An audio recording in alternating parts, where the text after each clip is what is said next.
کا وصال ہو گیا کہ حضور نے سر انور رکھا سجدے میں، پھر اٹھا ہی نہیں رہے تھے، تو میں ڈرا اس بات سے کہ کہیں حضور کا وصال نہ ہو گیا ہو، حضور علیہ السلام اس دار فانی سے کوچ نہ کر گئے ہوں۔ تو کہتے ہیں کہ کالا فجے تو انظر فرفع راسہ، میں دیکھ ہی رہا تھا کہ اچانک حضور نے سر انور اٹھا لیا۔ فقالا مالک یا عبد الرحمن، تو میرا رنگ اڑا ہوا تھا، میری طبیعت کے اوپر ایک عجیب کیفیت تھی۔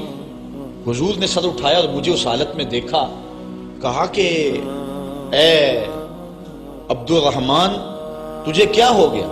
میں نے کہا فذکرت ذلک لہم، جو مجھے ہوا تھا میں نے وہ بتا دیا۔ میں تو ڈر گیا تھا کیونکہ صحابہ کی زندگی ہی تو حضور کے نام سے تھی، اور آقا کریم کی زندگی کے ساتھ اور حضور کی حیات کے ساتھ ہی تو وہ جیتے تھے بلکہ اڑتے تھے۔ اور صحابہ رضوان اللہ علیہ مجمعین کے لیے سب سے مشکل وقت حضور علیہ السلام کی وفات کا وقت تھا، ان سے برداشت نہیں ہوتا تھا۔ آپ نے پڑھا ہوگا، سیر میں علماء سے سنا ہوگا، حضرت عمر نے تلوار نکال لی تھی حضور کے وصال پر، کوئی کہے تو صحیح حضور کا وصال ہو گیا، میں گردن کاٹ دوں گا۔ روتے تھے، عجیب کیفیت تھی۔ حضرت ابوبکر صدیق نے ہاتھ آگے کیا، لیکن حضرت عمر جو ہیں وہ ان کی بات بھی سننے کے لیے تیار نہیں تھے۔ حضرت بلال چیخیں مارتے تھے، عجیب حالت تھی۔ حضرت سیدہ فاطمہ کہتی تھی سبت علی مصائب لو انہا سبت علی ایام سرنا لیالیا، لوگوں میرے اوپر جو مصیبتیں ٹوٹ پڑی ہیں، اگر وہ چٹے دنوں پہ پڑتی تو وہ بھی کالی راتیں بن جاتی، اتنی مصیبتیں آ گئی۔ حضور علیہ السلام کے وصال پر یہ صحابہ کی کیفیت۔ حضرت زید بن عبداللہ اپنے باغ کو پانی دے رہے تھے، حضرت امام زرقانی نے لکھا ہے ان کے بیٹے نے جا کے کہا کہ ابا جی کوئی بات سنی ہے؟ انہوں نے کہا بتاؤ بیٹے کیا ہوا ہے؟ کہا حضور کا وصال ہو گیا۔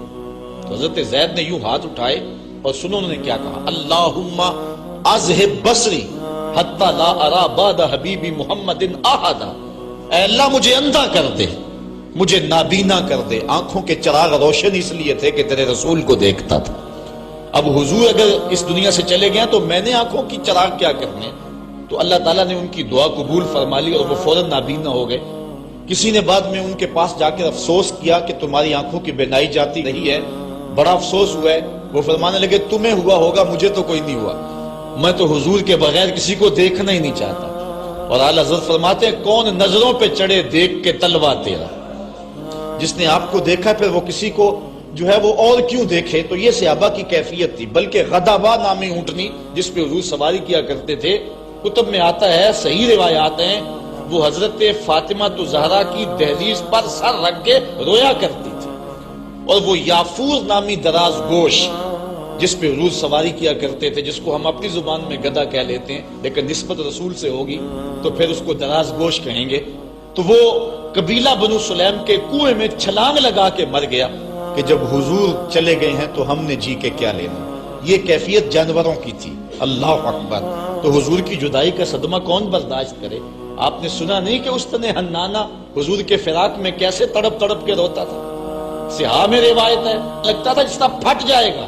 اور آقا کریم ممبر سے نیچے اترے اور آقا نے اس کو دونوں ہاتھوں میں لیا، پھر تسلی دی، اور ایسے لگا جس طرح کہ بچھڑا ہوا بچہ ماں کی گود میں آ جائے تو اس کی گگھی بن جاتی ہے، یہ کیفیت ہوئی۔ پھر حضور ممبر پہ جلوہ فراز ہوئے اور صحابہ سے مخاطب ہو کے کہا لو لم افعل ھکذا لھن الی یوم القیامہ، اگر میں اپنے عاشق زار کو ممبر سے اتر کے یوں تسلی نہ دیتا تو یہ لکڑی کا ستون قیامت تک روتا ہی رہتا۔ اللہ اکبر۔ یہ ہے حضور کے پیار کی کیفیت۔ ان کے لیے مشکل مرحلہ تھا۔ تو حضرت عبد الرحمن بن عوف رضی اللہ تعالیٰ عنہ کہتے ہیں میں نے جو میرے پہ بیتی تھی نا، جو میری حالت ہوئی تھی، میں نے صاف صاف عرض کی حضور میں